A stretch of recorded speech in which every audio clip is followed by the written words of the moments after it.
یہ پیشیں یہ مجھے یہ بات یاد آئی مولانا عبدالستار خان نیازی صاحب علیہ رحمہ کی بڑی مشہور ایک دو باتیں بڑی مشہور ہیں ان کی۔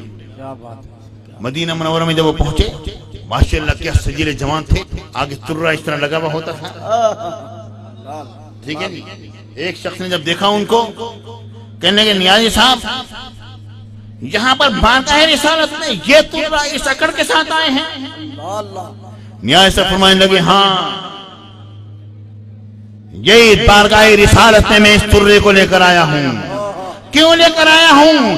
یہ میرا ترہ جو کسی کے سامنے نہیں جھکا آج اپنے نبی کے سامنے جھکانے کے لیے آیا۔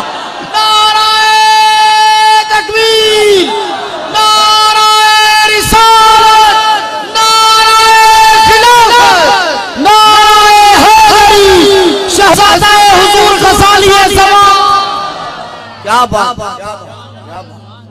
پیارے بھائی، ہمارے اسلحہ بڑے بابرکت لوگ تھے، بڑے بابرکت لوگ تھے، ہمارے اسلحہ بڑے بابرکت لوگ تھے۔ ہمارے ایک بزرگوں میں سے ایک بزرگ نے فرمایا خدا کرے قیامت کے دن مجھے فرشتے پکڑیں،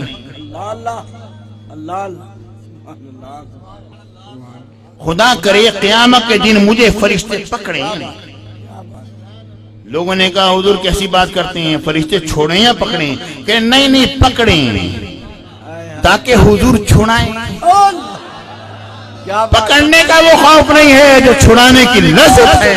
کیا بات ہے، سبحان اللہ، واہ کیا بات۔ میرے ساتھیو، ہر ایک کا حضور سے محبت کا انداز مختلف ہے، اس لیے ہمارے صوفیہ کرام نے فرمایا رب تک پہنچنے کے راستے انسان کی سانسوں سے زیادہ ہیں۔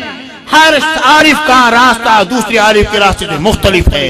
رب ہر ایک کو کسی کو کسی راستے سے لے کر جا رہا ہے، کسی کو کسی راستے سے لے کر جا رہا ہے، لیکن یہ سارے راستے آگے جا کر مل جاتے ہیں، سرکار مدینہ پر آگے ٹھہر جاتے ہیں۔ چاہے چشتی ہو، چاہے قادری ہو، چاہے سہروردی ہو، چاہے اویسی ہو، چاہے نقش بندی ہو، کوئی بھی ہو، سارے راستے آ کر سرکار مدینہ پر آ کے ٹھہر جاتے ہیں۔ پھر میرے آقا ہیں جو ہمیں اللہ سے ملا دیتے ہیں۔